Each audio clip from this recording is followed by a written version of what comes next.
আজ শনিবার 11 জুলাই 2026। এই যে বৃষ্টি হচ্ছে, মাছও আসছে হাটে প্রচুর। পুরা মাছ হাটি, মুরগি হাটি, খাসি হাটি সব এখানে পাওয়া যায়। এই যে কৃষ্ণ কাকু মাছ বেচছে ওদিকে সামনে। ব্রিকেট, রুই, শোল, শোল একটা পড়ে আছে এদিকে। এই যে শিং মাছ, ট্যাংরা মাছ, এটাকে কি বলে, রুই মাছ না কি বলে। এই যে মাগুর, চিংড়ি, বড় বড় চিংড়ি। এই যে দেখো, এটা কি শিঙি না মাগুর? এটা হচ্ছে শিঙি মাছ, পুঁটি মিক্স, এটা 5 মিনিট খালি।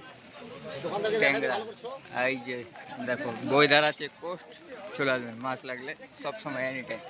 জিয়াল মাছ, শোল, বড় বড় ইয়ে আছে। এই জায়গা কই মাছ দিচ্ছে। এই যে এদিকে বড় বড় মাছ, সব আন্দ্রা মাছ।